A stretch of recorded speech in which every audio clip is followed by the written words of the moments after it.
Communications and technology will now come to order. I am sorry that we are a few minutes late in beginning, but we have this thing we have to do around here called votes. And we did have a vote on the floor, and in the middle of it, a colloquy concerning our schedule. At this time, I recognize myself for 5 minutes for an opening statement. Good afternoon and a warm welcome to each of our witnesses who are going to join us today. We are here on what has turned out to be an absolutely gorgeous day in Washington, D.C., but we're here to talk about a very ugly, sordid subject, and that is online sex trafficking, or as the name of Ms. Smith's organization describes it more bluntly, slavery.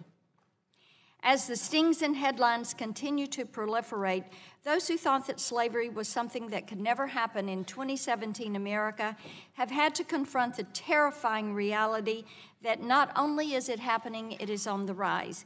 And it is on the rise in large part because the internet, the technological masterpiece of our time, has made it much easier to do. In both the House and the Senate this year, we are facing up to the challenge with a long overdue conversation driving toward effective action.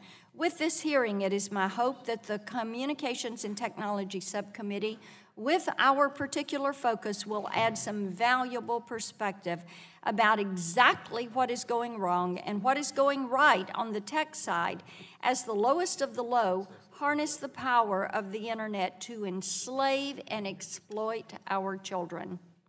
I am so very pleased that Ms. Smith and Mr. Winkle have been able to join us today to tell their stories of how Tennessee has been impacted by this abhorrent crime.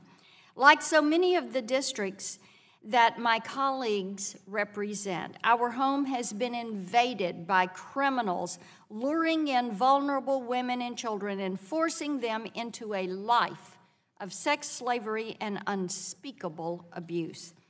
I know that you both share my deep sadness and absolute outrage that this is happening in our backyard, and I cannot thank you enough for rescuing the victims, then helping them heal while seeking justice for their abusers.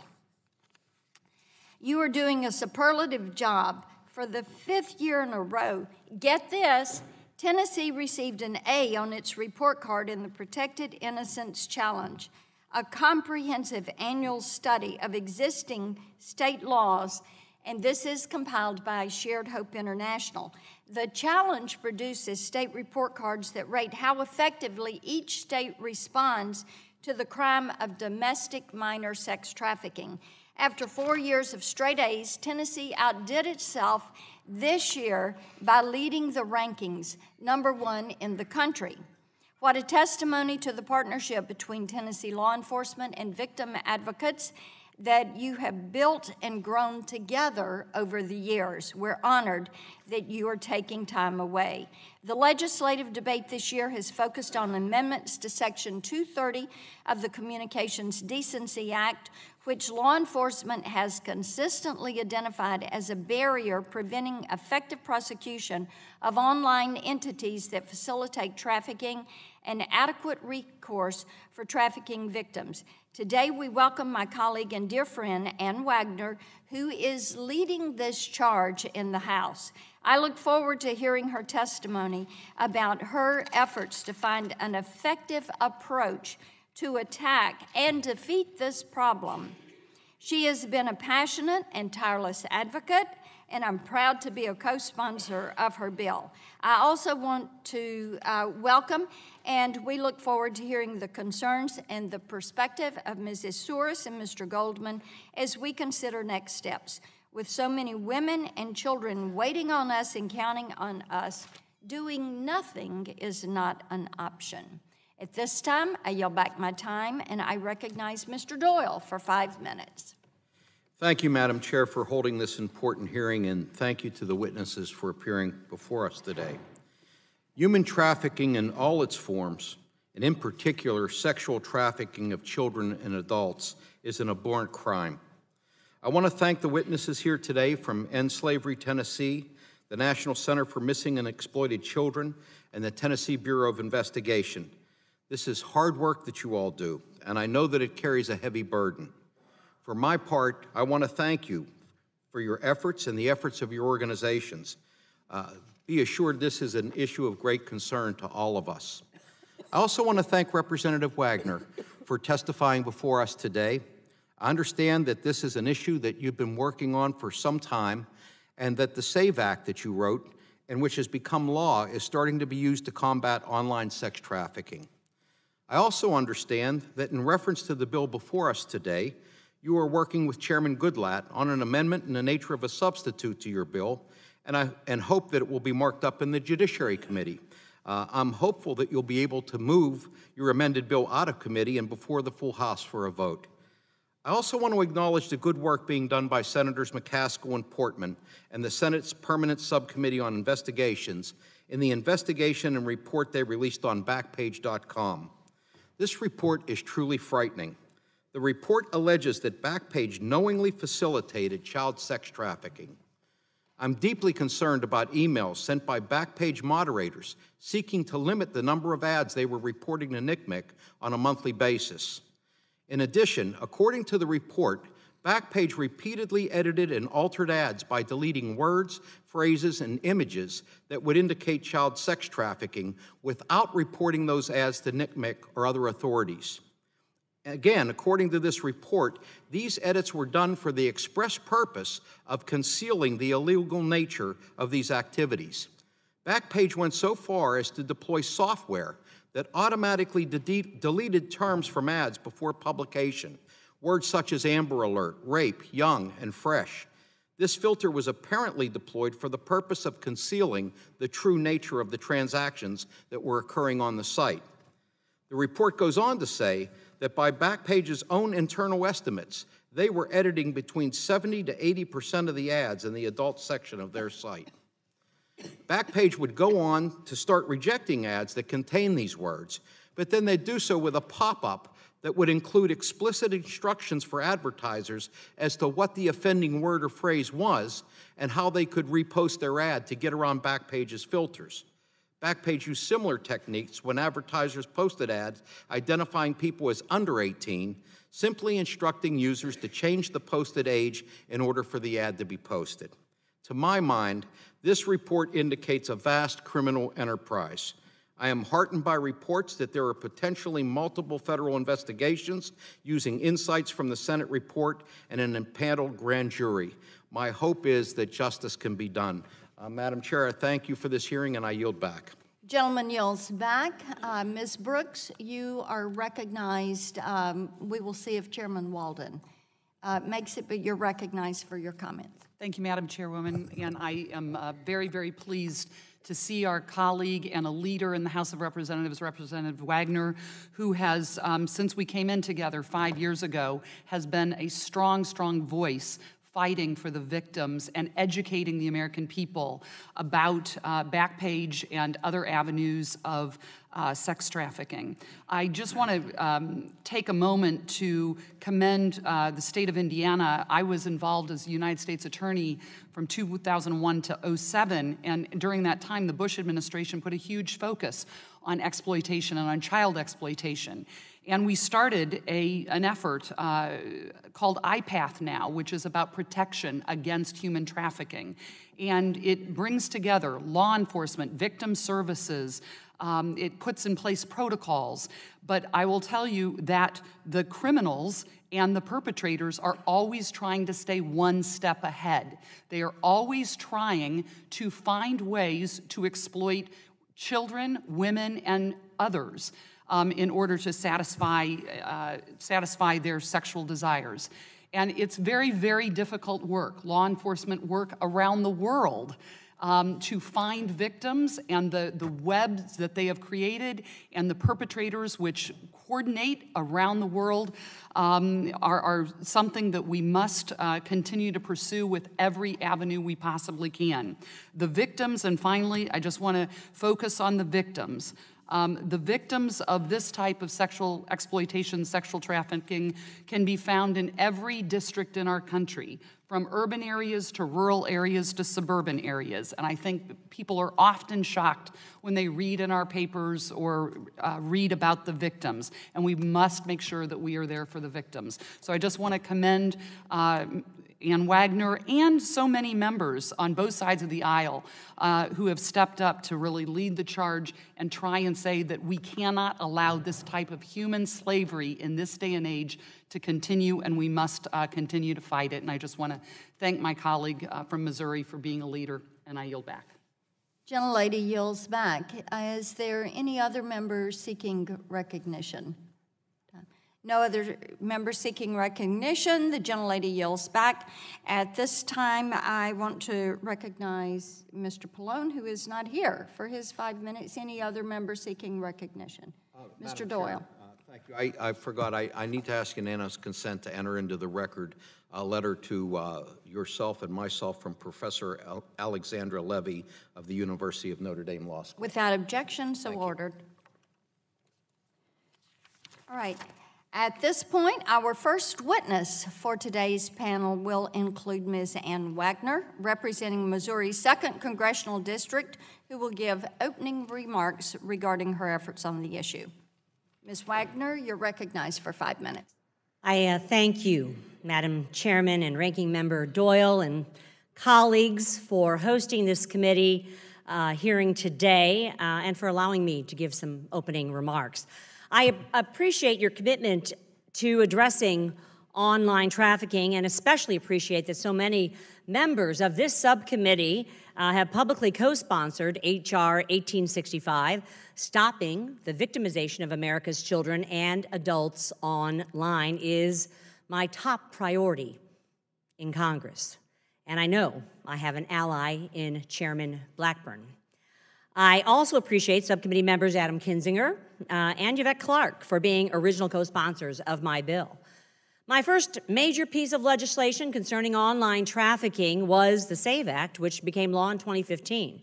The SAVE Act was a first step in addressing federal-level prosecutions of websites. Unfortunately, it has not yet been used, presumably because the mens rea standard in the legislation, knowingly, is too high. Moreover, the SAVE Act was federally focused, and it did not enable states and local prosecutors to protect their communities. I have learned a lot since then, and this is why, over a year and a half ago, I began working on H.R. 1865, the Allow States and Victims to Fight Online Sex Trafficking Act, or FOSTA. The bill is written for victims, not only because it would allow victims to pursue civil justice, but because it would empower local prosecutors to take down websites that facilitate trafficking before they ever reach the size or the scope of Backpage.com. The House understands that enabling vigorous criminal enforcement is not just important, but mandatory in any legislation we pass. This is why over 170 of my colleagues co-sponsored FOSTA when I personally explained to them how websites can perpetuate modern-day slavery with impunity. Why are these websites able to sell our children? Because judges have ruled that Section 230 prevents websites that exploit the most vulnerable members of our society from being held accountable. Congress's response to these rulings must be patently clear. Section 230 of the Communications Decency Act was never intended to allow businesses to commit crimes online that they could never commit offline. When Congress passed the Communications Decency Act in 1996, it explicitly acted to prevent the internet from becoming a red light district, and it clearly did not believe that rape was a prerequisite of a free and open internet. What Congress cannot do is pass a bill that amends Section 230 but is so narrow that it could only be used to prosecute Backpage.com. Let me be plain. I support the Senate's recent action on my legislative proposal. I appreciate the complicated strategic environment that Senators Blumenthal and Portman and others are operating in, and I believe that it is a step in the right direction. But the Senate bill is not the full solution. Backpage.com is currently, as Mr. Doyle stated, the largest of the websites that facilitate trafficking in America, but it is already under federal investigation. And it is just a small piece of this growing criminal ecosystem. Hundreds, and let me underscore, hundreds of advertising sites have jumped into the marketplace of illegal sex. For instance, Eros serves as the high-end market.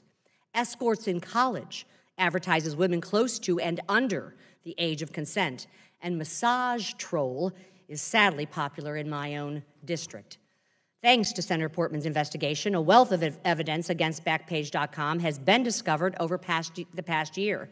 And while it may now be possible, though still incredibly difficult, to prove that Backpage.com knowingly assisted in sex trafficking violations, it is not possible to gather this level of evidence for the hundreds of other websites that are profiting from the sex trade.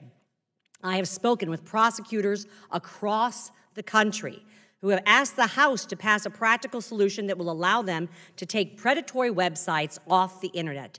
And I am repeatedly told that any legislation that depends exclusively on the knowingly mens rea standard is merely a Washington, D.C. feel-good exercise. Congress might pat itself on the back, but will have accomplished little to prevent the sale of victims online. FOSTA is centered on the reckless disregard standard that prosecutors need to open cases on bad actor websites, and we must find a way to maintain a useful mens rea standard, or at the very least, not raise the very high bar that victims and prosecutors must already meet. If we are serious about helping victims, we must create laws that allow for a robust state and local criminal enforcement. Criminal enforcement means businesses will stay out of illegal sex trade. Fewer people will ever become victims, demand will be reduced, and yes, civil suits will be easier to bring.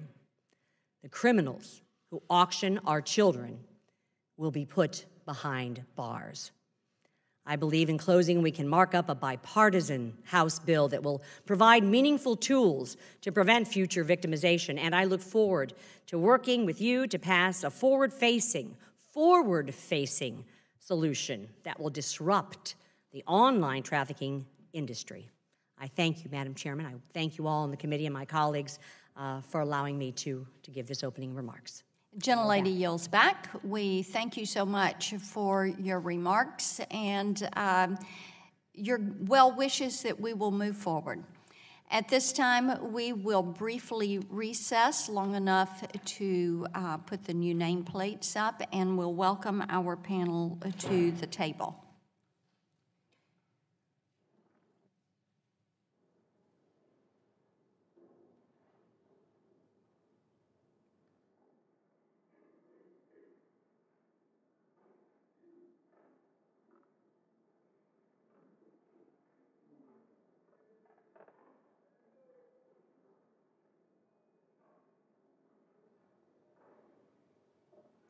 At this time, we welcome our second panel of witnesses, Yota Soros, who is the Senior VP and General Counsel for the National Center for Missing and Exploited Children, Ms. Derry Smith, CEO of End Slavery Tennessee, Mr. Russ Winkler, Assistant Special Agent in Charge at the Tennessee Bureau of Investigation, and Mr. Eric Goldman, a professor at Santa Clara University School of Law.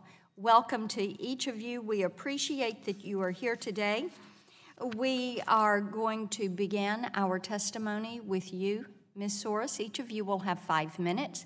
I ask that you move the microphone to you, touch the button in the center so that you activate it, and at the end of your 5 minutes, we will begin the questioning portion of this hearing. Ms. Soros, you're recognized for 5 minutes. Thank you.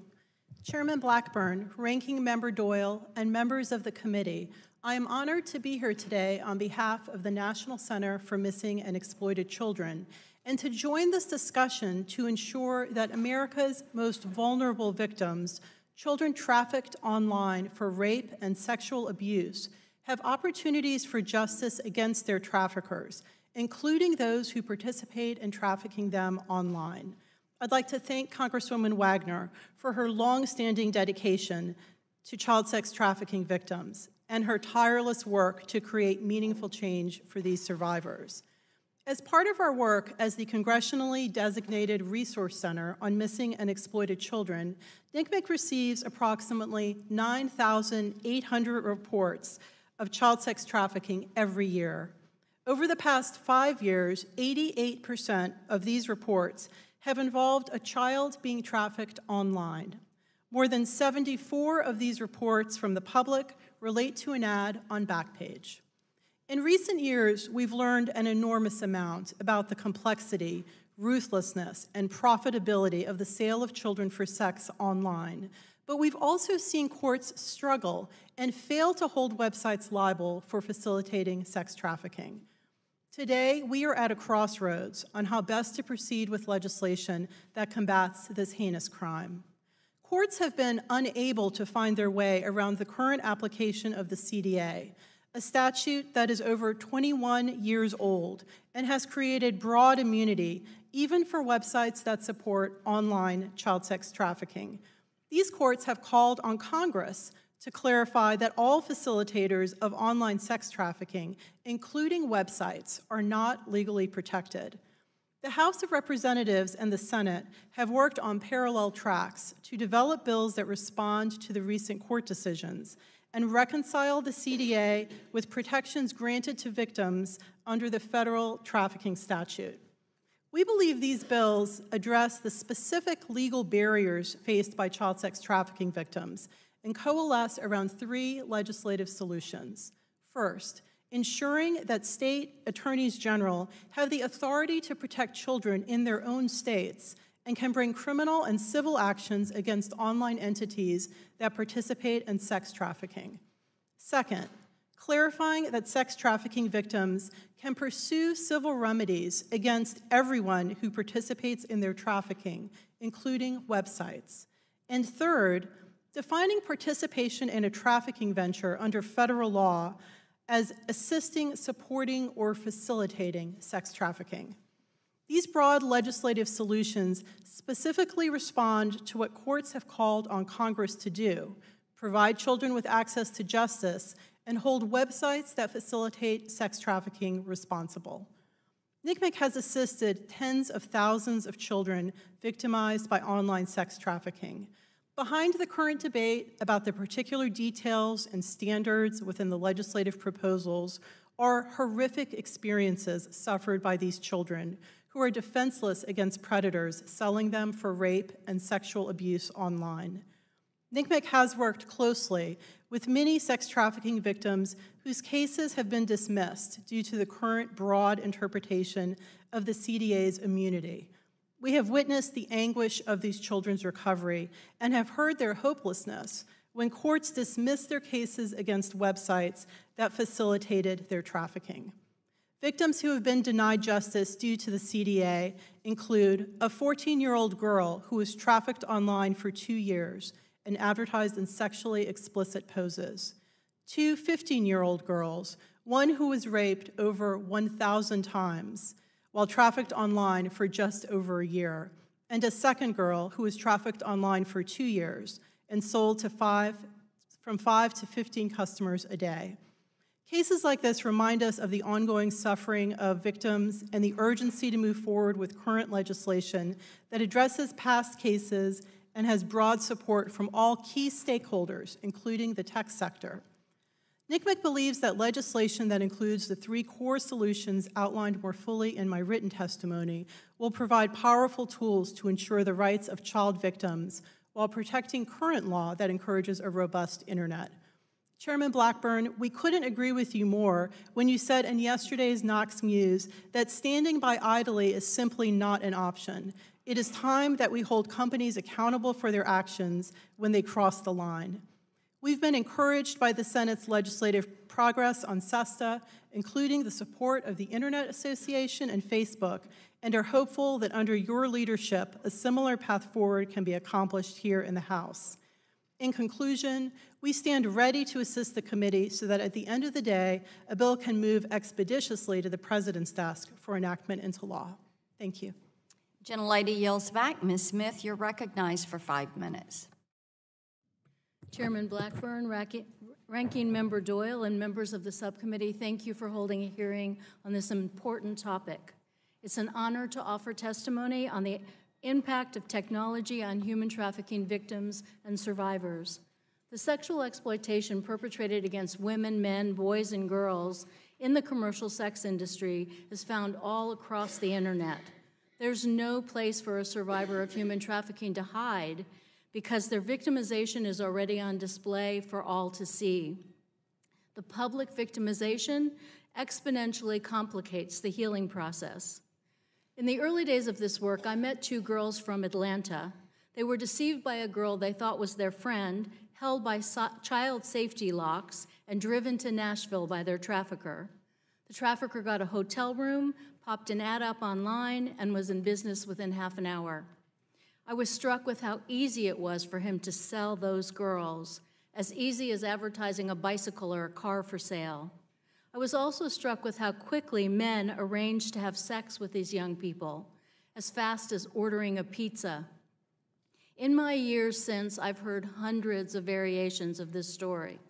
At least 3 out of 4 of the survivors we serve were advertised online, and others were recruited and groomed online. Thankfully, an undercover detective was answering online ads that day, posing as a John. He came to the girls' room and ended their exploitation within days of its start. They were the lucky ones. Once recovered, survivors still face threats from predators online who are waiting for them to surface. Especially in the early days of survivor recovery, our efforts to monitor online activity are more challenging than simply monitoring phone usage. There are temptations, dangers, and master manipulators ready to entice survivors back into exploitation. When the Tennessee Bureau of Investigation began proactively attacking human trafficking, they called End Slavery Tennessee for assistance. First, they wanted to understand the technology landscape and how it affected victims. How were victims recruited, bought, and sold across the internet? They needed first-hand information, and one of our young survivors was willing to tell them all she knew about being trafficked online. Secondly, the TBI wanted a more direct partnership during the undercover operations. That meant our survivor intervention specialist and case manager were on site during the operation. When TBI identified a victim, she met with End Slavery Tennessee staff. These young women were offered services and a way out of exploitation that very day. Some took the offer, others did not, but they did understand that the offer did not have an expiration date. The goal was to turn that scary and often negative interaction with law enforcement into one of hope. Once a survivor comes to End Slavery Tennessee, the plan of care often depends on drug addiction, prior victimization, length of time enslaved, and the age of the victim. We've provided care and services to survivors from the age of 4 to 52, with a primary focus on minors through age 25 and in 8 languages. In the past 5 years, we've gone from operating at about one 10-by-10-foot office to a small suite of offices, and now to a care center and 3 safe houses. We currently care for about 190 survivors a year in Nashville and the surrounding area. Survivors need a plethora of wraparound services to meet their every need. Because trafficking victims suffer complex post-traumatic stress disorder, the restorative process can and usually does take years. To compound the trauma of trafficking, most victims were abused as children or suffered from a range of other adverse childhood experiences that made them vulnerable to exploitation in the first place. It's essential that an agency offer case management and a comprehensive array of specialized services until a survivor is ready to lead a productive and stable life. In Tennessee, we use a single point of entry model with one agency in each of the 4 regions of the state whose entire focus is on providing intensive case management and restoration of victims. Together, we form the Tennessee Anti-Slavery Alliance. This approach ensures that quality, consistent, trauma-informed services are provided statewide in the most effective and efficient way possible, and that victims don't fall between the cracks. Thank you for this opportunity to address the committee, and I will welcome your questions later. Gentlelady yields back. Mr. Winkler, you're recognized for 5 minutes. Thank you. Chairman Blackburn, Ranking Member Doyle, members of the subcommittee, thank you for inviting me today. I'm a special agent in charge with the Tennessee Bureau of Investigation and co-director of the Tennessee Fusion Center. One of my responsibilities is to oversee human sex trafficking investigations. Since 2011, thanks to our General Assembly, our governor, and my boss, TBI Director Mark Gwynn, we have been given better tools to combat this disgusting crime. We are proud that this year, Tennessee ranked #1 on Shared Hope International State Report Card, and that is due in large part to the sustained focus of our state leadership. As I sit here talking with you, I'm overseeing 66 active human sex trafficking investigations with minor victims in big cities and small towns across Tennessee. In most of these cases, a sex trafficking perpetrator takes a child and forces, threatens, or coerces her, the victim is nearly always female, to engage in sex acts for money. In our experience, most cases involving the posting of ads for underage sex on Backpage.com, but Backpage is not the only site. To identify people seeking to engage in commercial sex acts with underage females, we use young-appearing female law enforcement officers to post ads online offering sex acts. We see these ads with terms like nude to town that are code in that environment for underage females. The undercover agents establish that they are under 18 in phone and text conversations with potential Johns. All have been men so far in our investigations. Numerous men are not deterred by their juvenile status and eventually show up at the hotels where we set up encounters with undercover agents. The agents meet with the men in a hotel room and again engage in conversation that proves that the offenders think that they are underage. Money is given to the undercover agents and the men are promptly approached by uniformed law enforcement officers who are waiting in the next room. For us, this is unfortunately a routine operation. The demand is staggering, and we know we are not unique among states. Our most recent undercover operation in a Nashville suburb resulted in 21 men being apprehended over a 3-day period when they came to a hotel room to engage in sex acts with undercover female agents who they believed were juveniles. To target traffickers of underage girls, we use male undercover TBI agents posing as Johns. Our undercovers respond to advertisements that our Fusion Center intelligence analysts find on Backpage.com. Our analysts use advanced software called Spotlight to help identify ads that have a strong likelihood of being minors. Rescuing victims of human sex trafficking is a priority for us. We have established strong cooperative relationships with nonprofit organizations and our State Child Protective Services Agency. The nonprofit organization In Slavery, Tennessee is sometimes on site during our operations. They offer services immediately on scene to women who come to the hotels answering Backpage ads. We've conducted operations and investigations involving numerous perpetrators and victims. The one constant we encounter in our investigations is the use of online platforms like Backpage.com by buyers and sellers of underage sex. Before I close, I want to point out that human sex trafficking cases offer another example of a crime that is enabled through emerging communications technologies. Victims are marketed on sites like Backpage.com, and traffickers and Johns often use anonymous smartphone applications to facilitate and hide their negotiations over these children. This creates unique law enforcement challenges, which are sometimes referred to as going dark challenges.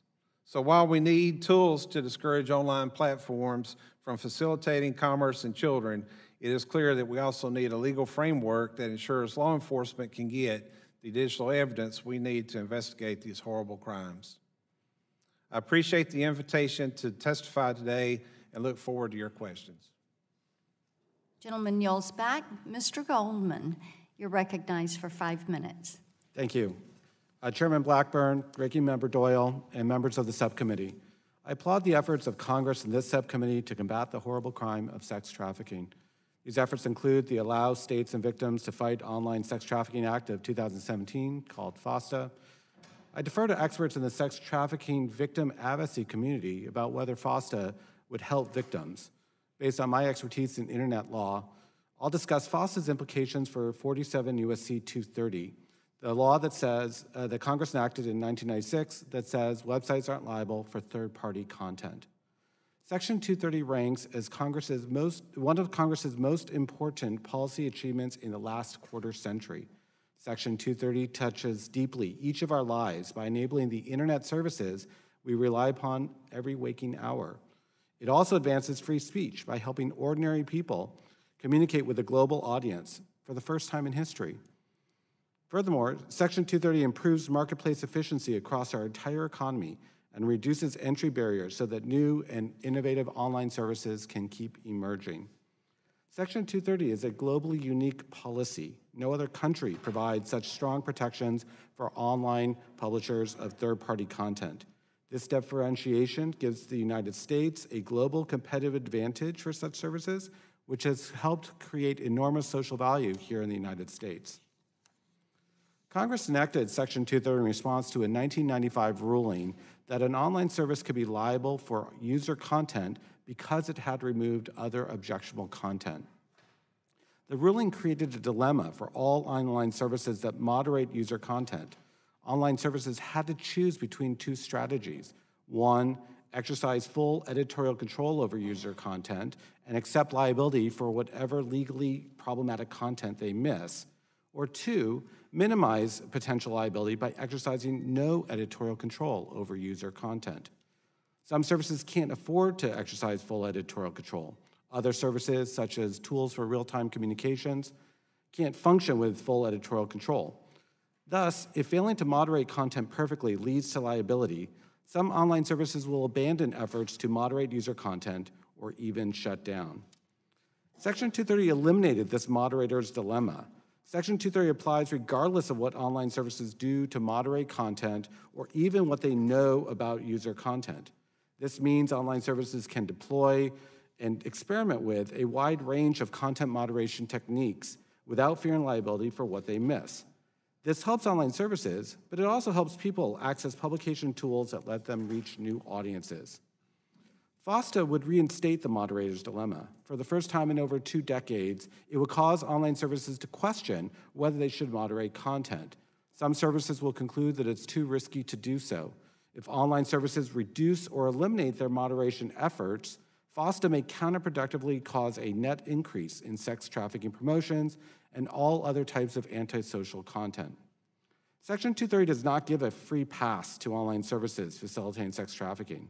Section 230 does not limit federal criminal prosecutions, and the Department of Justice has prosecuted online services for publishing third-party ads, including at least two prosecutions against services, My Red Book and Rentboy, that facilitated online prostitution. Furthermore, in the 2015 SAVE Act, Congress criminalized online advertising of sex trafficking, and a Phoenix grand jury has been investigating Backpage. Congress can balance additional anti-sex trafficking initiatives with Section 230's benefits by, 1, ensuring that online services face only a single federal standard of liability rather than state-by-state variations that will make it difficult or impossible for online services to determine what law applies to them.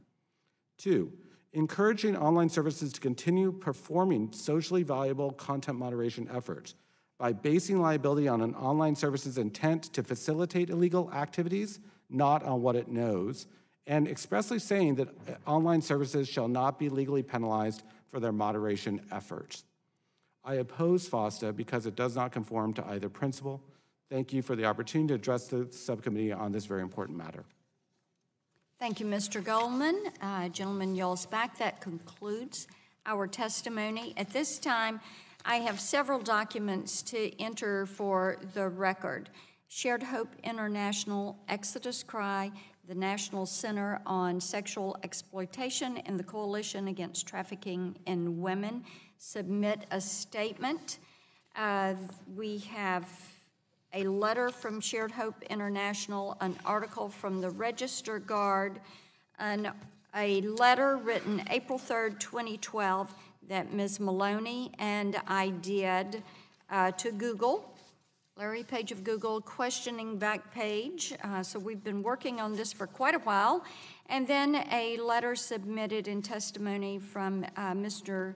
Chris Cox, partner from Morgan Lewis, and he is the outside counsel for NetChoice. Without objection, so ordered. So let's begin our questions. And Mr. Winkler, I want to come to you to begin. You referenced the sting that you had conducted, and we all know that that made headlines, of course, in Tennessee, but also around the country. And we've looked at how Tennessee is #1 in Shared Hope International's study. And what I'd like to hear from you, and I think everyone on this panel, Democrat and Republican, would like to hear from you. What do you think has made the difference in Tennessee? What do you use most within the law? What would you like to see changed? The partnership, Ms. Smith, you may want to weigh in on this, but you're doing something different, you're getting results, and I'd like for you to begin, Mr. Winkler, and then Ms. Smith for you to add to his answer. Yes, Chairman, I think that the continued commitment by the General Assembly and the governor and the TBI director to support human trafficking investigations and our partnerships across the state with the nonprofit organizations and our partnership with our state Child Protective Services Agency, all those things combined have been a tremendous help in Tennessee. A lot of emphasis has been placed on enhancements in the law to make it more punishable for both buyers and sellers of sex acts with juveniles. And I think that all those things combined is what has really helped us in Tennessee combat this problem. Okay, Ms. Smith? I agree. I think it takes all parts of the puzzle working together. So you have to have law enforcement, legislature, the courts, child protective services, and service providers all working together, communicating and collaborating together. I think that's something we do very well. Law enforcement does work we can't do: investigate, prosecute the perpetrators, rescue. We can bring a survivor and an advocate perspective so that they can work in a trauma-informed way. We can bring survivors on the scene at those stings to build trust and transfer that trust to law enforcement so they're a lot more likely to cooperate. And if you don't have services in place for the victims, they're not going to stick around to make a good case. So everything intersects together. Let me ask you this. How are you all working and educating healthcare professionals? Should I? We actually right now are working with one of the large hospital systems. They have been working with us for about a year to create training for all of their staff nationwide. We are doing a beta rollout now in our region to train everybody from ER staff to the receptionists at clinics. And we have a protocol in place so that they have a trauma-informed response, so they know to call the hotline number, they know the protocol for service provision, for mandatory reporting, and then in our case, we bring survivors on the scene from our staff to be there immediately to build their trust and to offer them services. Okay. I want to go to you, Ms. Soros and Ms. Smith.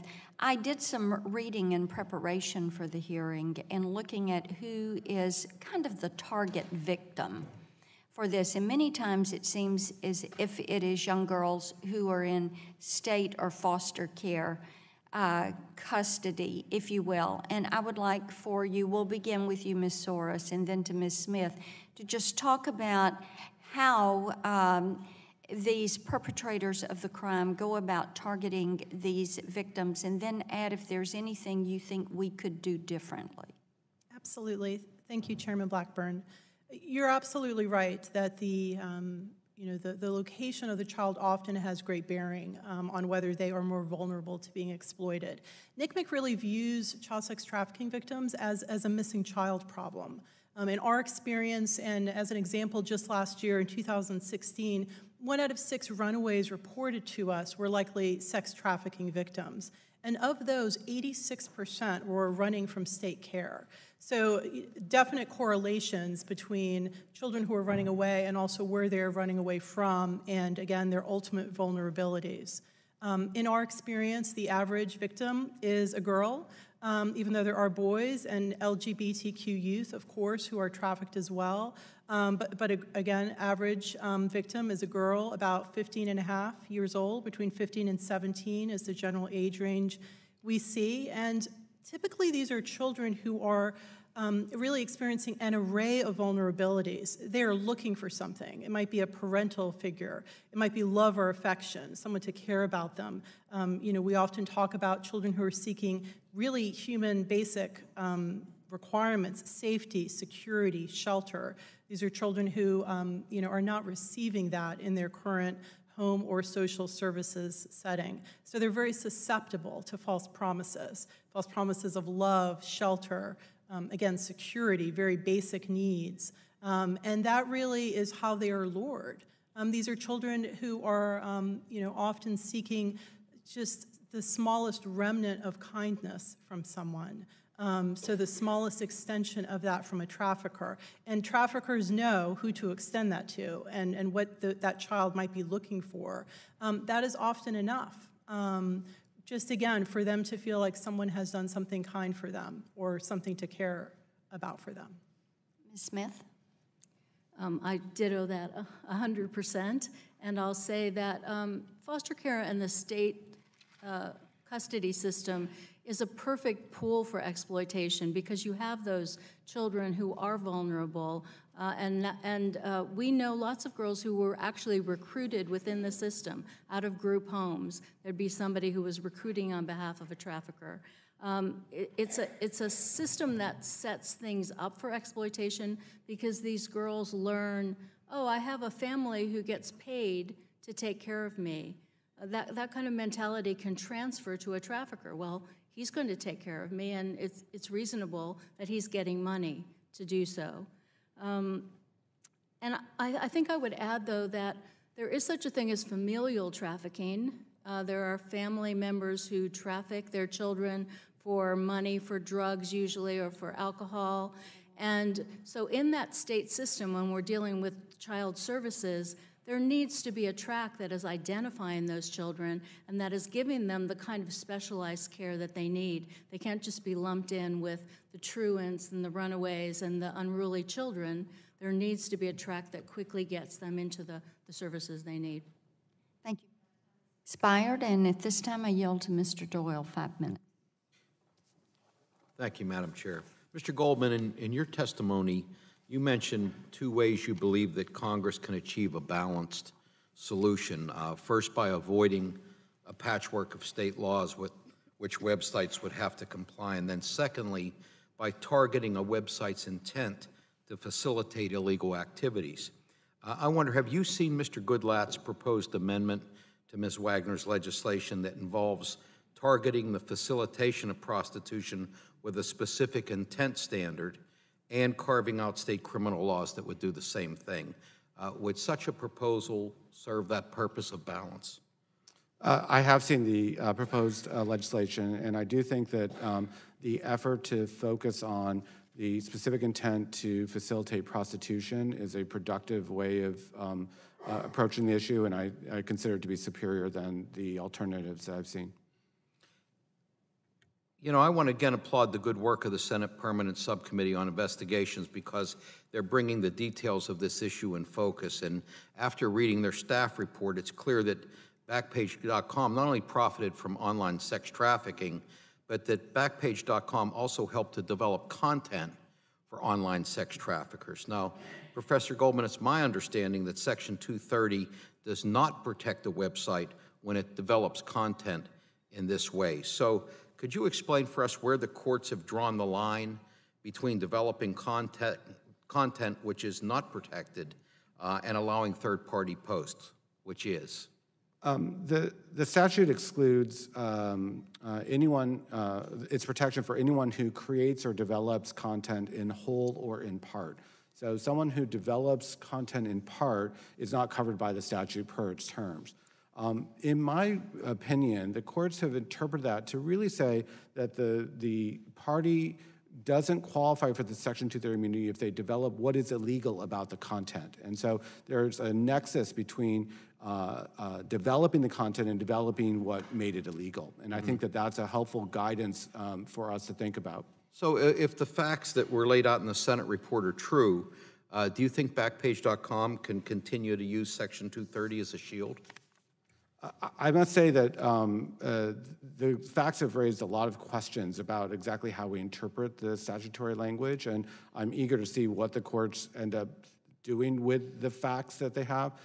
Certainly in Backpage's case, we have a lot of suspicion about the legitimacy of their motives, but some of what they were doing are common tactics on the internet, and we need to make sure that whatever happens to Backpage doesn't also create problems for the other sites that might be doing similar things, but with a much less pernicious objective. Tell me about, Ms. Wagner's SAVE Act was recently passed into law, and can you tell us what tools this legislation gives law enforcement in pursuing sites like Backpage and how prosecutors and their investigators are starting to utilize it in their investigation? And maybe you and Mr. Winkler could respond to that. The SAVE Act criminalized knowingly advertising sex trafficking. That is a new crime that did not exist, so it did cover some new area that had not been covered by any other crime. That law was just passed in 2015. I don't know what the typical turnaround times are for new crimes being enacted and actual usage of them. So it's fairly early in the development of that particular law to gauge whether or not it's been effective. We do know that there is a grand jury investigation that has been investigating Backpage in Phoenix. We don't know what's going on in the grand jury investigation because that's a black box to us. It takes place under the cloak of secrecy. But it would be logical to me that the SAVE Act would be one of the grounds on which the DOJ has asked the grand jury to investigate Backpage. Mr. Winkler, have you been able to utilize that act in any of your investigations or prosecutions? No, sir. I'm not familiar with the details of that. But did you have a question too about Spotlight, or did I misunderstand? Or no, I didn't. Okay, well, I'm not familiar with that act, sir. Okay, thank you, Madam Chair. I'll yield back. Gentleman yields back. Mr. Guthrie, 5 minutes. Thank you, Madam Chairman. So I was sitting there just listening, and Ms. Smith described how quickly girls or ladies were transferred from Atlanta to Nashville and set up, I think you said, as easy as ordering a slice of pizza. And Mr. Winkler commented specifically on online platforms and the difficulty it's had with trying to deal with this. And I know Section 230 was passed in 1996 through a Republican Congress, through this committee, and a lot of us for light regulation touch in a lot of ways. But when you hear the stories of what's coming out of this, it has to be addressed. Absolutely has to be addressed. And Mr. Goldman, when Mr. Doyle asked you about the Goodlatte Amendment, I noticed you said it's superior to the current bill, but do you think it's acceptable? It's something you would like to see passed into law? Personally, I would favor waiting to see how the developments play out in the courts. There's a number of developments taking place right now that are very germane to what we're discussing. For example, just on Tuesday, a Backpage challenge against the Missouri Attorney General investigation was dismissed, in part with the court noting that Section 230 may not protect Backpage, and that would not be the grounds to hold back the Missouri AG investigation. So we know right now things are taking place, and my preference would be to see how that plays out. There's no amendment acceptable. You would rather this legislation sit until some court makes a decision? I think that Or do you have something that would be acceptable now? Because the issue is, we hear that a lot in Congress, the legislative branch, we do things and we'll let the court clarify, we'll let them move forward. You know, and my personal opinion, it's our job to do that. If we know there's a problem that needs to be out there, we don't need to wait, well, let's see what a court decision is going to do if we can clarify that ourselves. I think it's what the American people expect. And so is there not anything we could do now that you would find acceptable that might address the problem, or do you think we should just wait on a court? Yeah, no, I respect that. The whole reason why we're here is because you are in the position to take advantage of the tools that you have to solve the problems that you see. I think that the best call is to let the existing law that Congress enacted in 2015 and all the other laws that Congress passed play out. If we are going to pursue legislation, like you said, that's what Congress does, I do think that the two principles I mentioned would be the guiding principles for how I would consider legislation to be acceptable. Thanks. I know they're talking about Ms. Sowers, the Missouri Attorney General. In your testimony, you specifically said that one of the issues is the patchwork attorney generals are having to move forward. What is the issue with going state by state versus us addressing this? Why did it need to be addressed here instead of waiting for a state by state attorney general's process? Thank you, Representative Guthrie.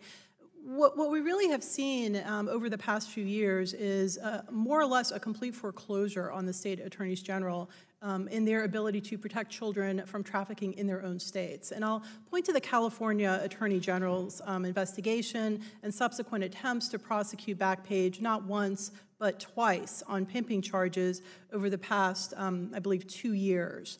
After a very long investigation into Backpage, pimping and other related charges were filed against Backpage in Sacramento Superior Court by the State Attorney General's office. The court dismissed all of the pimping charges based on the broad interpretation of the CDA.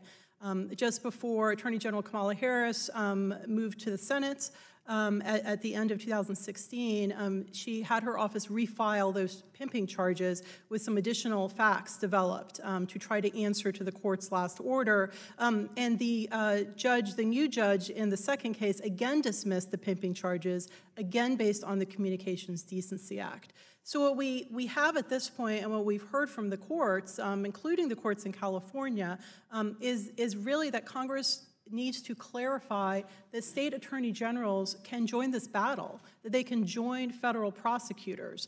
I know you didn't ask about civil remedies and civil attorneys, but it is the same in that realm as well. Currently, state attorney generals simply do not have the ability to get around the CDA. Thank you, and I've been to NCMEC, and I actually have a bill that's passed the House and hopefully reauthorize NCMEC as we go forward. And I was going to ask a question about that, but I'll save that. I'm running out of time. Just to say what your people in that building go through every day. We're blessed as Americans to have people willing to do that kind of work. It's disturbing to see, but we have people there doing it. And I'm sure, Ms. Smith, you're seeing the same. Mr. Winkler, the same thing. And it's really good that we have people on the front lines trying to combat this. And we need to give them the tools. We need to be judicious, but we also need to give them the tools available to do it. And thank you for being here. Yield back. Gentleman yields back. Mr. McNerney, you're recognized for 5 minutes. Well, I thank the chairwoman and I thank the witnesses today. This is a difficult subject and something that needs to be done. It's urgent. Ms. Soros, in 2015, the Congress passed the Stop Advertising Victims of Exploitation, or the SAVE Act. Do you think the SAVE Act has been effective in giving prosecutors the tools to bring down sites like Backpage.com? Thank you for the opportunity to address that. And I'll piggyback a little bit on what Mr. Goldman said. He did explain that the SAVE Act was enacted at the end of 2015. It basically added advertising as one of the new predicate acts that one could commit under the federal trafficking statute. One thing that's very important, though, to take into account is that the statute was enacted at the end of 2015. Backpage immediately filed court papers in the federal court here in the District of Columbia to basically enjoin that statute, saying that it was unconstitutional. They filed suit against the Department of Justice. That case was not resolved until October of 2016. So even though it may feel as though the law has been around for a couple of years and no one has used it, I would provide a bit of a counter view on that and say the law has really only been available to prosecutors out from under the specter of what that court's decision might have been for just about a year, which simply is not a long time when you think of a federal investigation to be teed up and pursued. Right, I was going to ask you, first of all, are we clear of court possible overturning the SAVE Act at this point? Is the SAVE Act safe, in legislative, judicial terms? Well, it was a curious decision that the D.C. District Court issued. They did not actually address the substance of the constitutionality issue. They actually found the Backpage did not have appropriate standing, and they ruled on some ancillary issues. So one could view that act as still being susceptible, if it were used in a prosecution, to constitutionality arguments.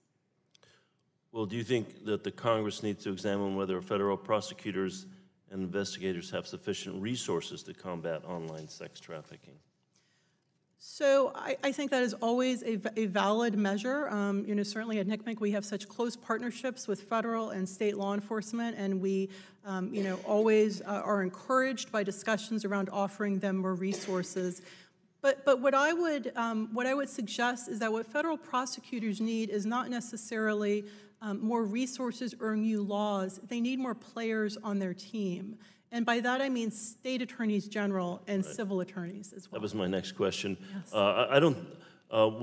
Does the Good Law Amendment allow state prosecutors to go ahead and prosecute cases as long as they comply with federal requirements? So the language that I have seen, which I understand is very much in flux and has shifted again, I believe, since I saw a draft of it, permits that in extremely limited ways, and in our view, much more limited than the current FOSTA bill or the Senate bill, SESTA. Thank you. Professor Goldman, thanks for coming out here from the Bay Area. I want to make sure I understand a few things about Section 230. Does Section 230 prohibit federal law enforcement from going after websites that host advertisements for sex trafficking? No. Does Section 230 protect individuals that actively engage in sex trafficking? No. In your written testimony, you state that Section 230 ranks as one of Congress's most important policy achievements in the past 25 years, quarter century. What makes that section so important? What gives it the teeth that it has? It becomes the infrastructure for the entire internet ecosystem, which itself is infrastructure for our entire society. So, but the one little thing it does, saying publishers aren't liable for third-party content, creates this vast array of activity that wouldn't exist for any other reason except for the internet and its enablement through Section 230. Well, what would the world look, or the internet world like, what would the internet look like without 230? Well, we have some example about that because we see what it looks like in other countries, and they don't have the same kind of robust user-to-user interactivity that we have here in the United States. If they have it, it's because it's provided by companies based here in the U.S. So basically, 230 is doing what it's supposed to do, and we may not need to amend it until we find out if it's effective as we hope it is. Section 230 is a very powerful statute, and so amendments to it have the potential for very dramatic effects. Thank you. I yield back. It's back. Mr. Olson, 5 minutes.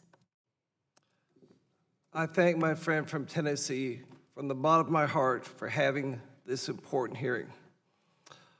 Modern-day slavery happens all over America, as Ms. Wagner said in the first panel. It happens in my hometown of Sugar Land, Texas. Slavery for sex and labor. It's ugly, offensive, but it's real. It's so offensive and so ugly that some law enforcement people back home say it doesn't exist, but it does. April 2016 back home, a high school senior, very attractive, disappeared at night, working at a local gym, 500 yards my official office in the heart of Sugar Land. She had just turned 18. so she was a legal adult. Her father knew, unless he found her in 30 days, she'd likely be gone forever. Luckily, he had resources to hire former Special Forces, SEALs, Green Berets, Marine Force Recon, and put a full-on onslaught on social media. He got her back. That horrific situation had been planned for 2 years. She befriended the so-called groomer when she was 16. He used Snapchat to communicate with her, to give her drugs, get her hooked, and keep that from her parents. That family was lucky. They got their daughter back, and so was my family. Last June, my daughter went to South Africa on an overseas study program with her college. She went to Durban, South Africa. No one told us that was a hotbed for human trafficking. The students had to walk about half a mile from their dormitory to the classroom. In the middle of a bright sunny day, 2 p.m., 4-lane road, center divider, a car pulled up in front of my daughter and her new friend. 3 large men jumped out. One had a pistol in his left hand. My daughter saw the pistol. That man grabbed her shoulder, tried to take her in that car.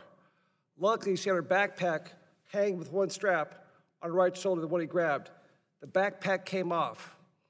They gave her new friend the time to grab her right arm and pull her away. They ran as fast as they ever could. My daughter said, I was waiting to hear gunshots and being shot and dying in South Africa. Luckily, God was with her. They got to safety, and she came home. But she came home different. Those thugs took my daughter's innocence and trust. And it's a pain that will never, ever go away from my family. As I mentioned, especially with the girl from the gym, sex traffickers use emerging technologies to help them attain an advantage and to stay hidden from law enforcement and families.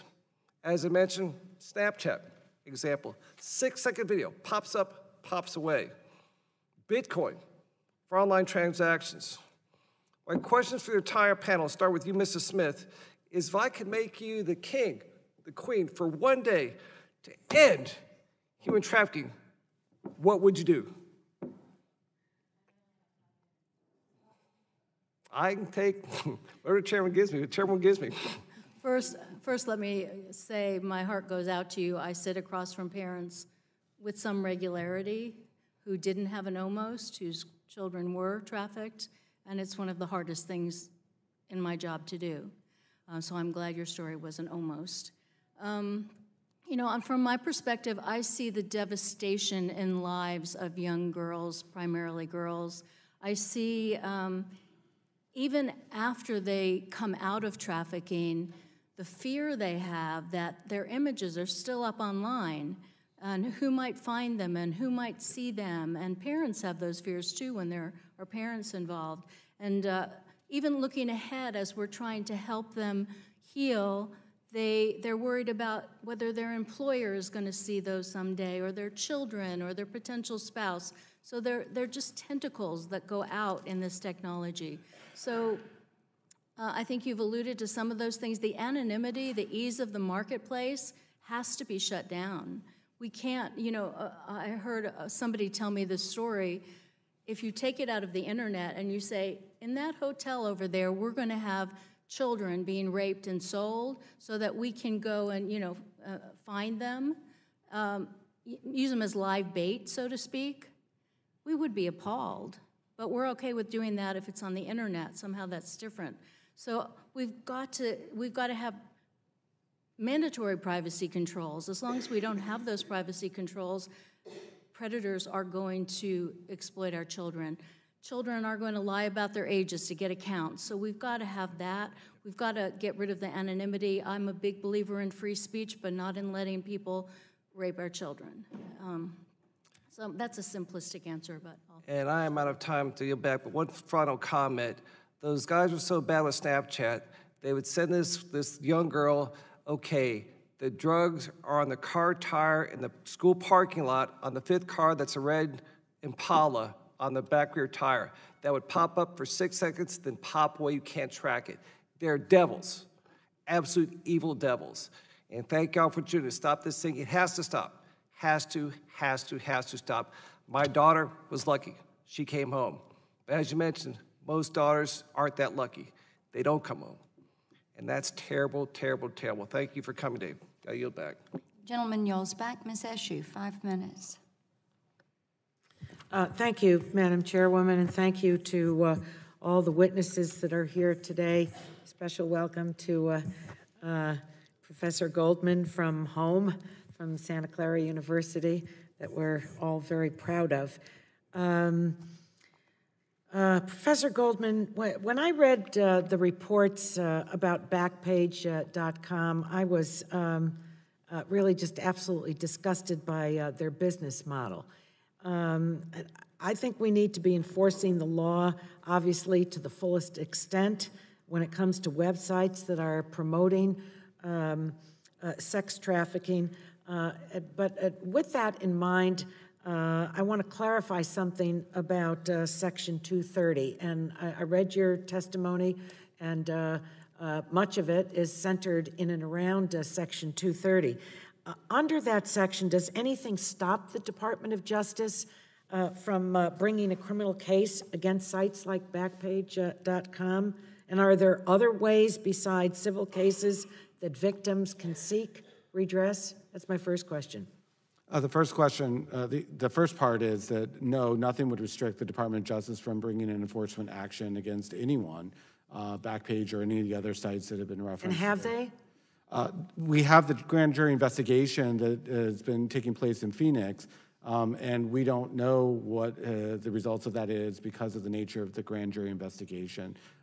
It seems safe to say that Backpage surely is on their radar screen, but how that translates into a prosecution decision is beyond my expertise. We don't know that yet. Can you make any suggestions to us about how websites and tech companies can take it upon themselves to be proactive and find other ways to be proactive about fighting sex trafficking? I mean, isn't that what 230 civil immunity is designed to incent? Yeah, it does, and I'd like to how Ms. Smith referenced the idea that it does take a partnership of all the players to combat sex trafficking. We need everybody on the fight, including the technology companies.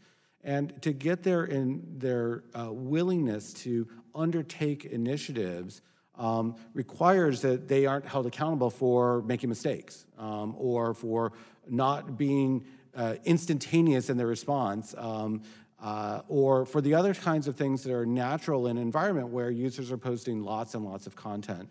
So Section 230 is an integral part of the solution by making sure that we have provided the kind of legal framework that motivates the companies to do the work that we want them to do. Thank you. The bill that our colleague came to testify on is obviously intended to reduce the placement of antisocial content like sex trafficking ads online. And but could, in your view, it be counterproductive? In other words, increase the appearance of such content? I mean, can you explain in a little more detail how that would work? Yeah, and I appreciate the opportunity to clarify that because it's counterintuitive. You would think that if we ban content and make more people liable for them, we will get less of the objectionable content. But that assumes that the existing services continue to do the work that they're already doing. But if we change the liability structure on them, they might decide that the best choice for them is to do less of the kind of policing and moderation work that we are already counting upon. So while we might be able to take care of some players by driving them out of existence, we might also create other players who choose to do little or none of the work that we expect them to do. And if that's the result, if those players turn off their policing efforts, then they create more environments where the antisocial content can occur. That's very interesting. Do you know of any examples where online services have used the flexibility granted by 230 to help combat online sex trafficking or similar crimes, and if so, how effective these efforts have been? I don't have the details on that. In fact, some of my co-panelists here might actually have more information on that. Do you know? Yes, absolutely. You know, from NCMEC's perspective, we can certainly attest to the tremendous value that our technology partners provide, especially in the child sexual exploitation or child pornography realm. The development of tools, hashing, the ability to utilize very advanced analytical comparisons and connections between images and data and video has definitely not only increased our report load tremendously at NCMEC, but it means that more and more content relating to child sexual exploitation has been reported to us. That work and the bulk of it came after the mandatory statute was put into place requiring technology companies to report apparent child pornography to NCMEC. Good, thank you. My time has expired, and I yield back. Thank you to the witnesses very much. We thank the gentlelady, Mr. Bilirakis. 5 minutes. Thank you, Madam Chair. I appreciate it very much. Thank you for holding the hearing, and I appreciate the testimony of the panel. And of course, Ms. Wagner, who's doing an outstanding job on this issue. I'm glad to see that this is her priority. I have a couple questions, but in response to increased sex trafficking around the world and in the Tampa Bay area, I represent the Tampa Bay area parts of it in Florida, our local leaders established the Pasco County Commission on Human Trafficking in 2014. Over the last 3 years, the commission has helped educate over 500,000 Floridians, trained over 3,000 community members, and saved many victims from their captors. Recently, the commission held its first meeting to specifically address online sex trafficking. Partnering with local universities and the Pasco County Sheriff's Office, they are gathering data on local online trafficking networks in the Tampa Bay area, and it's a big problem in our area. So my question is, my first question is to Ms. Smith. Based on your experience, what recommendations do you have for communities around the country that are beginning to target the online aspects of sex trafficking? And are there experienced organizations they should reach out to as they move forward? You for the efforts in your home state. I think that a lot of people are well-intentioned and go in and just have knee-jerk reactions, so it's important that there be a professional approach to this, as with any other, so that there's a needs assessment, that you have the professionals in place who are best qualified to address each of the components of the problem you're tackling, whether that's internet or not.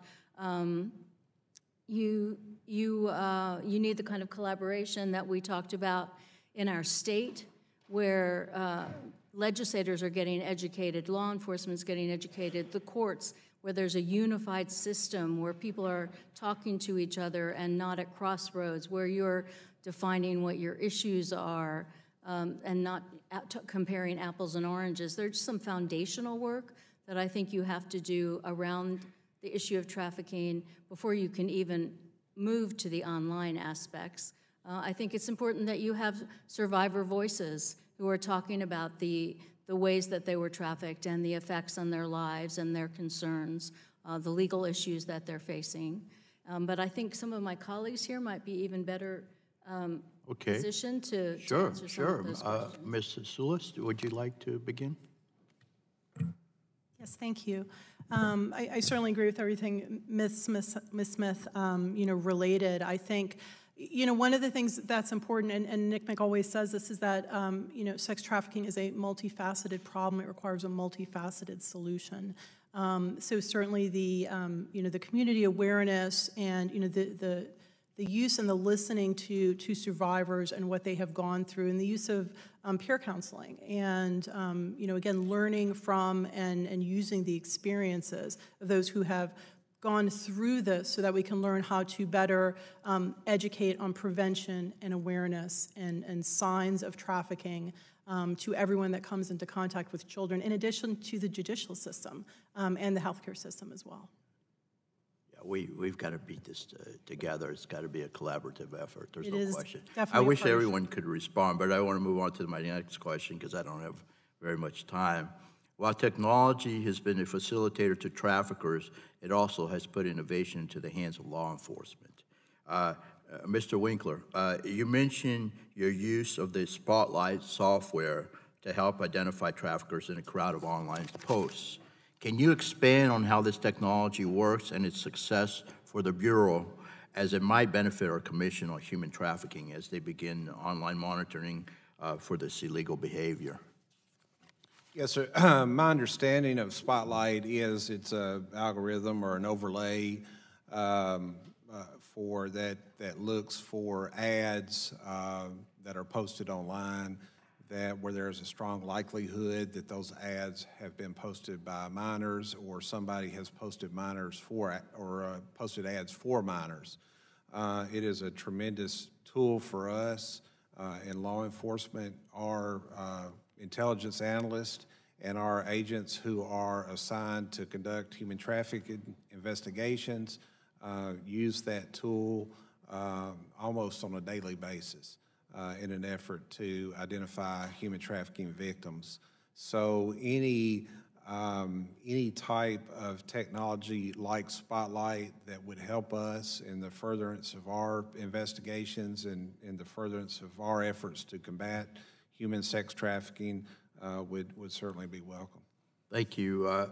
Thank you, Madam Chair. I want to thank the witnesses for their obviously participating today and protecting our nation's vulnerable population. We really appreciate it, and I encourage Tampa Bay residents to visit and again spelled KNOW, More Pasco, No More Information, No More Pasco, on Facebook or Twitter to learn more about what the community is doing to combat these predators. And thank you very much, and I thank my community for taking action.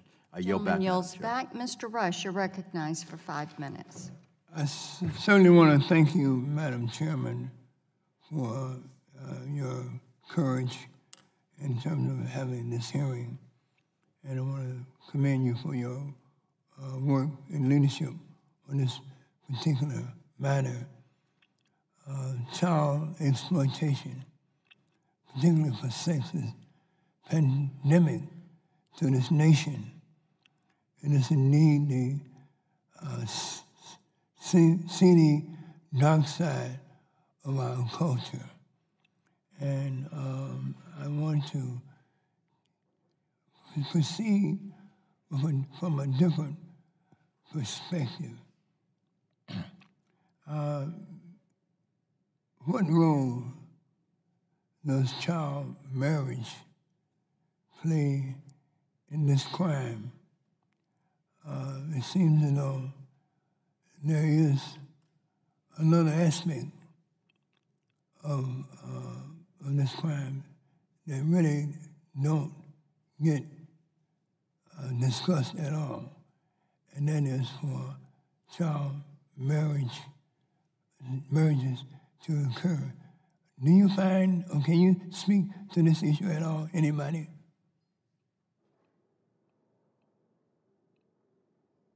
I'm interested because I have some legislation that I'm drafting to deal with the lack of a standard for our nation to have as it relates to child marriages.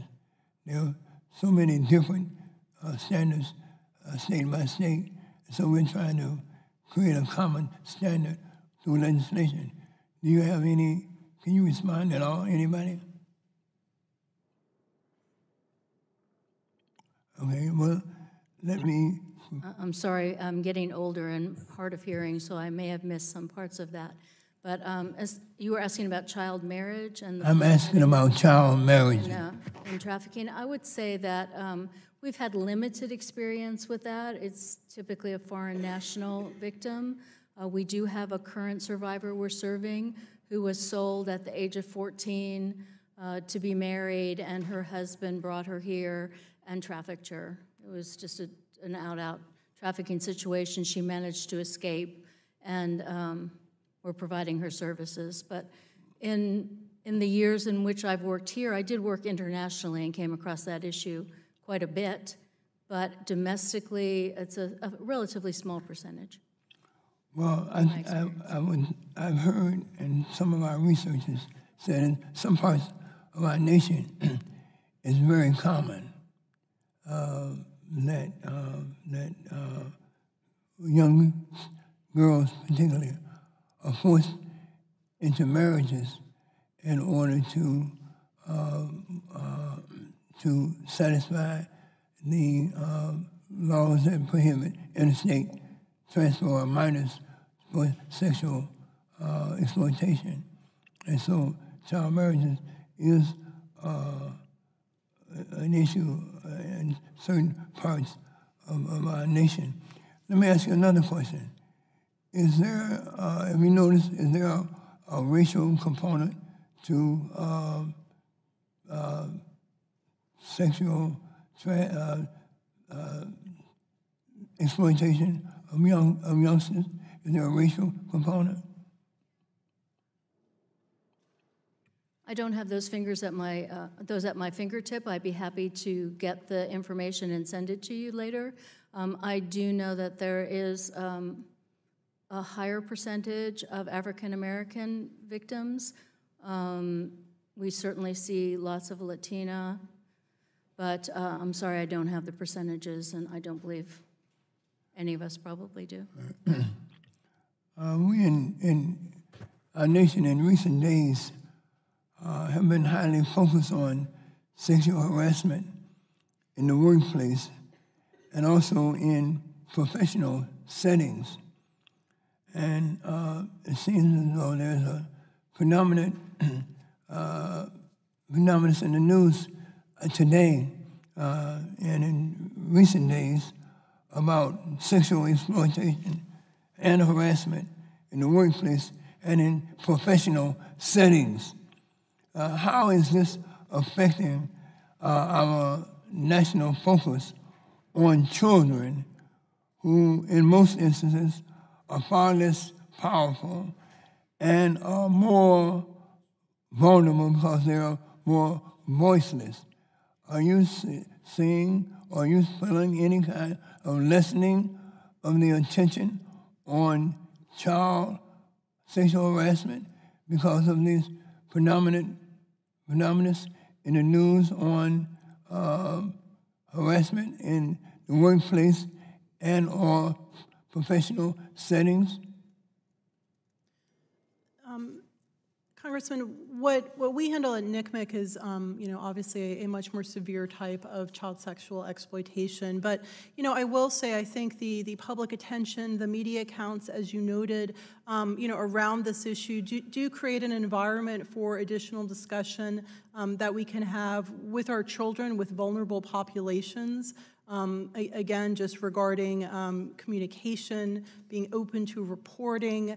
We're seeing some of these same trends with adults in professional settings. I think perhaps it's too early to know how that might filter down into some of the vulnerable populations that we work with here.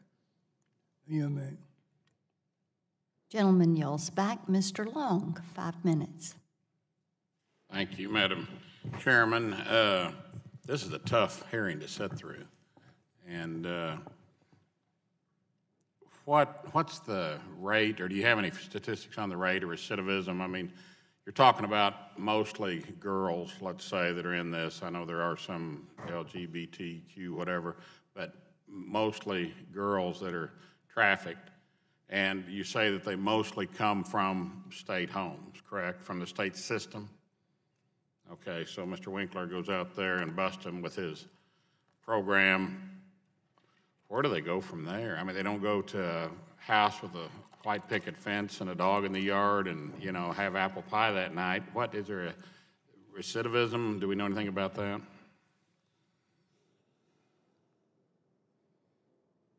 I can just speak experientially from our state, and it depends on if you're counting recidivism as returning to that life of exploitation. Right, that's what I'm asking. How do you break that cycle for that age group, for those people? I mean, not the next age group coming or whatever, but how do you take them, you know, rescue them from that, which we all want to do?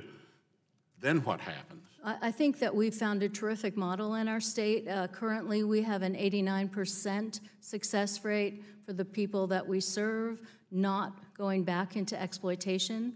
I'm not going to say it's not incredibly difficult. I believe I read that the national average is that a girl typically runs back to exploitation 7 times. Thankfully, our rates are much lower than that. 7 times? 7 times. You know, there's complex trauma going on here. I know, that's part of the... But thankfully, I think some of the reasons we've had success are we have survivors on staff who build that trust and who mentor, who show visibly this does not have to define your life.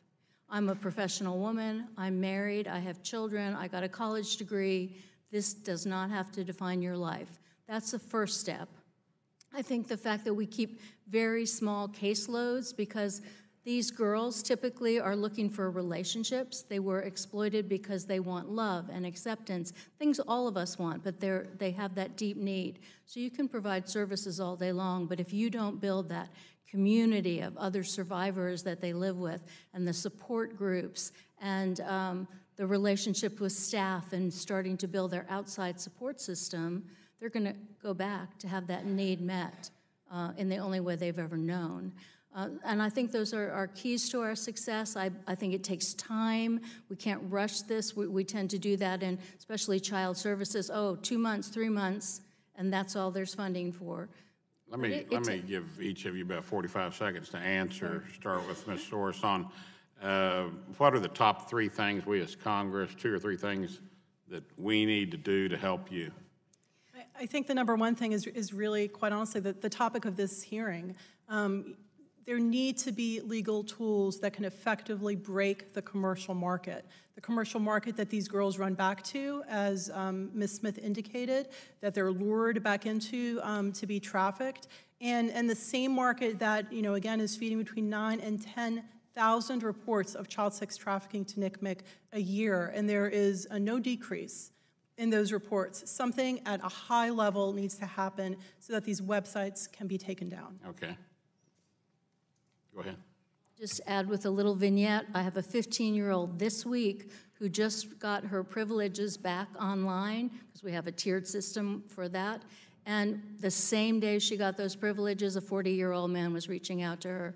And she said, I'm a minor. And he said, that's fine. We see that over and over again. So I just concur. This Backpage.com or whatever it is this I mean, I've heard of it a million times. I've never looked at it, but I mean, do you buy bicycles and couches and refrigerators there, and then there's also a trafficking section, or how does it work? Yeah, I mean, it's not all trafficking, right? No, it's not all trafficking, but it's hidden under euphemisms. You know, buy a girl for 40 roses. Everybody knows that means $40. It's very blatant. The pictures are very sexualized. There's not really much attempt to hide what's going on. Okay. Mr. Winkler? Anything that that encourages innovation in technology that would assist us in conducting the investigations that we conduct, that would assist us in furthering those investigations and in helping us to identify trafficking victims, anything, whether that's targeted funding or just whatever, anything that you could do along those lines would be. Mr. Goldman, I'm over time, but I'm going to yield myself 45 seconds so, that I don't have, because I want to hear from you. I object. I appreciate that. I do defer to the experts on this. I think if we could clone my 3 co-panelists here, that would be a big step forward. Thank you. I yield back. Gentleman yells back and didn't use that 45 seconds he gave himself. Mr. Flores, you're recognized. Hope for that 5 minutes. means I get 5.5 minutes. So, thank you, Madam Chair, and I want to thank the panel for being here today. And I have to echo Mr. Long's comments. This really is a sad hearing to go through this. But I do appreciate you being here to talk about this ugly blight on American society.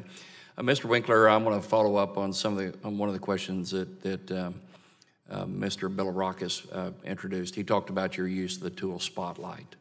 And from what I understand now, as the trafficking business, if you will, is moving from text and photos to live streaming and video, it's my understanding the technology, the Spotlight types of technology have not kept up. Does that present, what sort of a challenge does that present to you?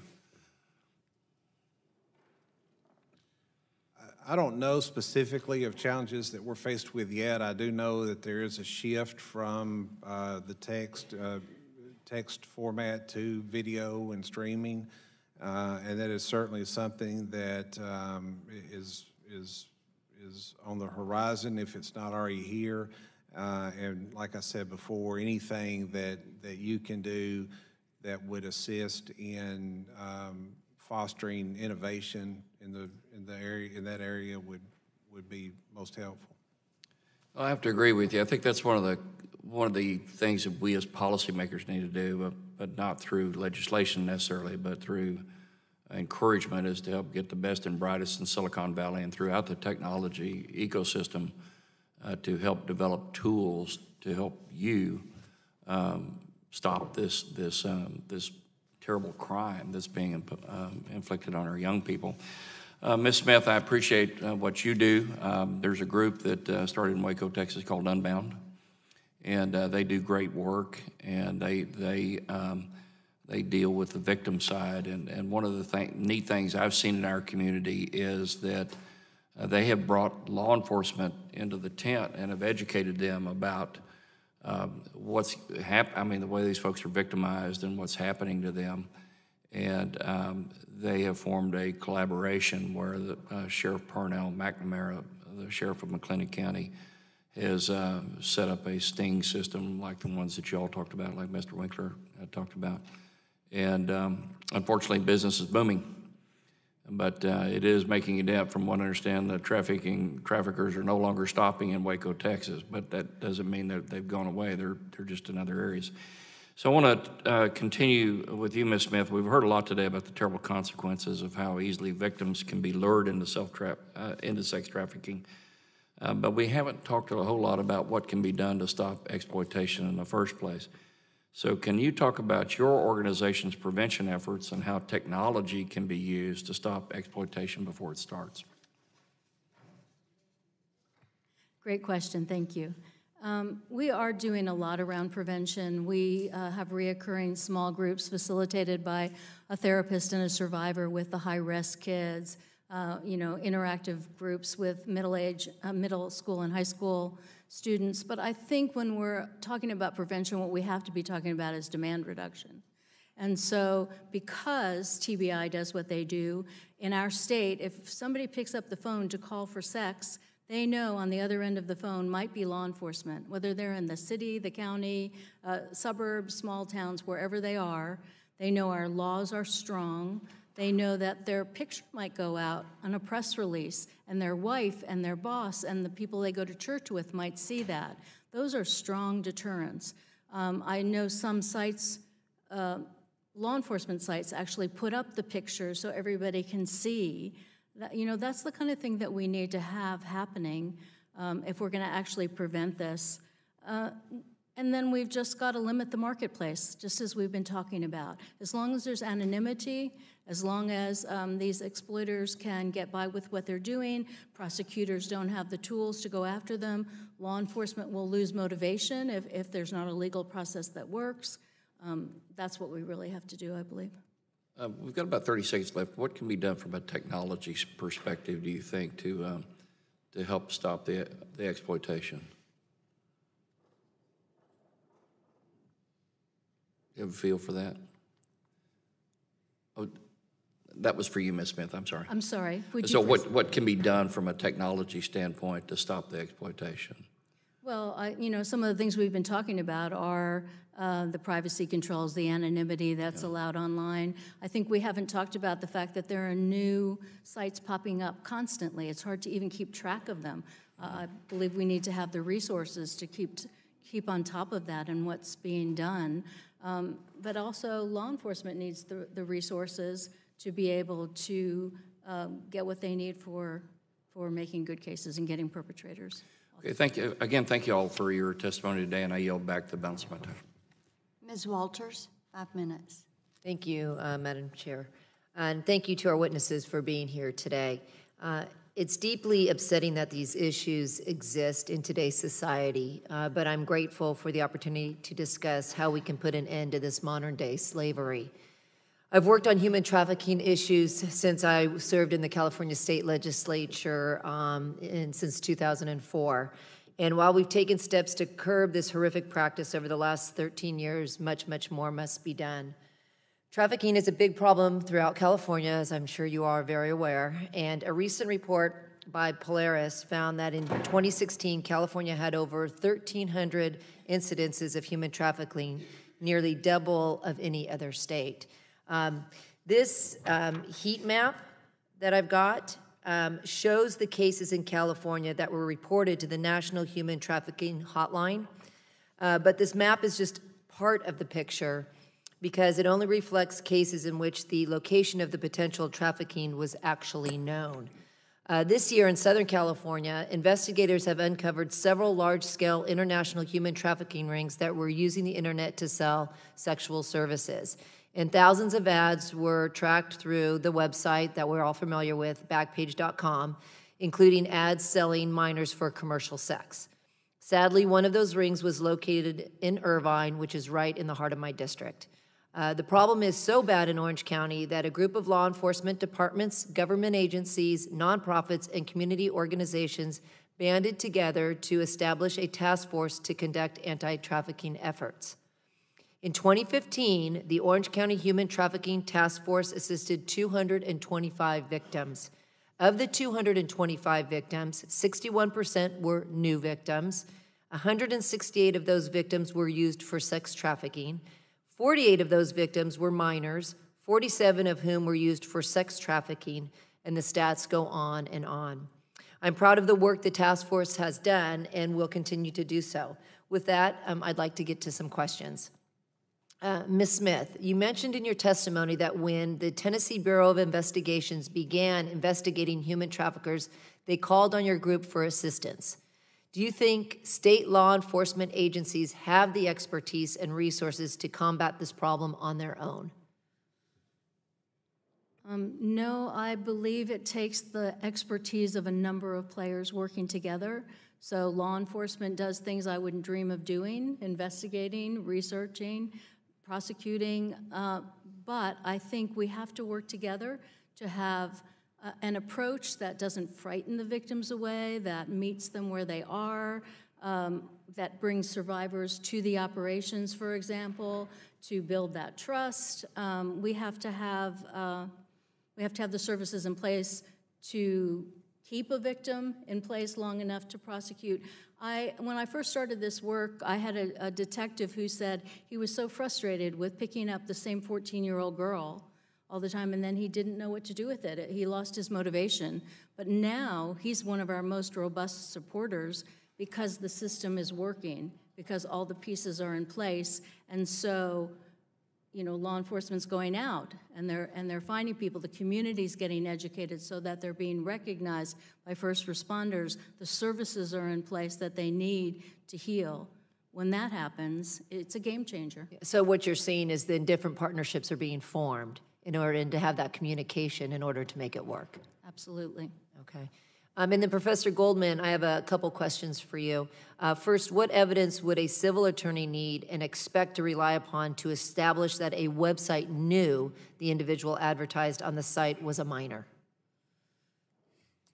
I don't have an answer to that question, in part because we haven't seen that issue thoroughly tested. Because Section 230 doesn't turn on a website's knowledge, we're unclear how a different legal regime might interpret that information. Okay, then we'll see if you can answer my next question. I don't know if you will, because along the same lines, what evidence would a civil attorney need and expect to rely upon to establish that a website knew the individual advertised on the site was an adult sex trafficking victim? Yeah, I'd answer it the same. Okay, thank you, and I yield back the balance of my time. Mr. Costello, you're recognized for 5 minutes. Thank you. First, I want to thank the National Center for Missing and Exploited Children, who partnered with the FBI recently conducting their 11th annual Operation Cross Country law enforcement action focused on recovering underage victims of sex trafficking. This cross-country sting was an operation including 55 FBI field offices, 74 FBI-led child exploitation task force, and 400 law enforcement agencies throughout the country, leading to the recovery of 84 sexually exploited minors and the arrests of 239 traffickers and other individuals, including 9 in my congressional district. Now, I understand why the CDA provided immunity to ISPs in the first instance. I think there's an intellectual appreciation for why that was the case. But I, like some others on this committee, I'm sure, and I have, met with a mother whose daughter was advertised. And when you hear what these ads are and what is said, it really hits you in a way that compels you to say that's simply not acceptable, and we need to create a standard by which an ISP and others can be liable, or they have more of a responsibility than has thus far been required of them.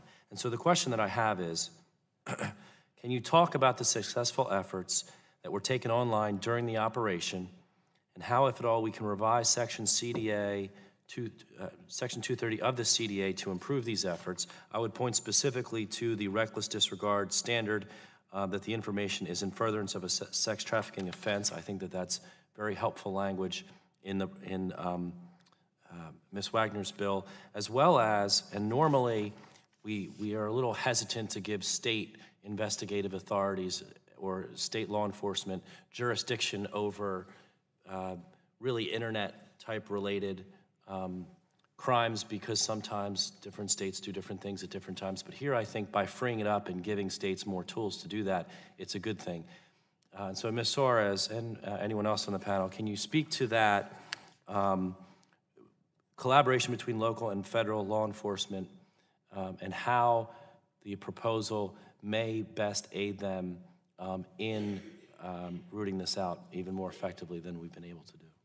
Thank you very much for the question, Congressman, and thank you for the recognition regarding the Operation Cross Country. It is an amazing operation that is undertaken, as you noted, with a large variety of partners, local, state, federal. NCMEC provides some recovery services, as do local groups, in addition to some analytical support, and we're extremely proud to partner with law enforcement on that operation. I think what you see in that operation and the numbers that you quoted, especially the numbers from your state of Pennsylvania, are really indicative of the scope of the problem. There could be an Operation Cross Country every week, every month, and the numbers would be the same.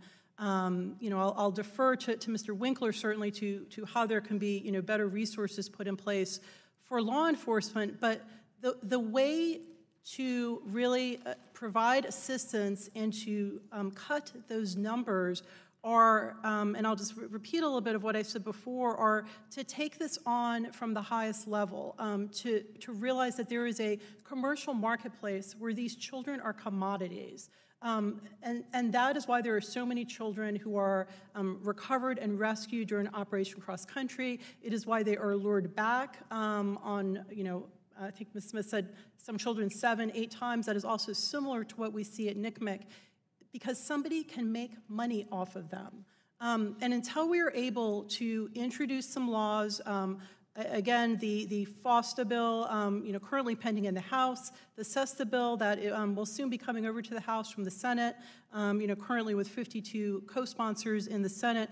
Both of those bills are, approaching the issue from the same framework, adding more legal resources, state attorneys general, and civil remedies. That is really what you are going to start to see with new legal initiatives of that sort. That is going to be the solution to cut down on the number of children who are being lured. Because if it is too hard to break into the next back page, whatever that website might be, and Representative Wagner said there are hundreds. It is our experience as well, hundreds. Real quick, of other websites. how about how important is it for state and local prosecutors to be able to hold bad actor websites accountable? How much more in the way of resources does that enable? It is a tremendous benefit. State attorneys general in every state, I imagine will look at this issue. Many of them have spoken to NCMEC, and they simply can't proceed legally right now. Right. Thank you very much. I yield back. Gentleman yields back, and seeing that there are no further members wishing to ask questions, we thank you all so much for the testimony that you have given today. As we conclude, I have two more submissions for the record. The opening statement of our ranking member, Frank Pallone, and an op-ed that I wrote this week that was printed in the Tennessean. Without objection, so ordered. Pursuant to committee rules, I remind members that they have 10 business days to submit additional questions for the record, and I ask if they do and submit them to you, that you answer those questions within 10 business days. And seeing no further business to come before the committee, and the fact that we are now being called to the floor for votes, I adjourn the subcommittee. So ordered.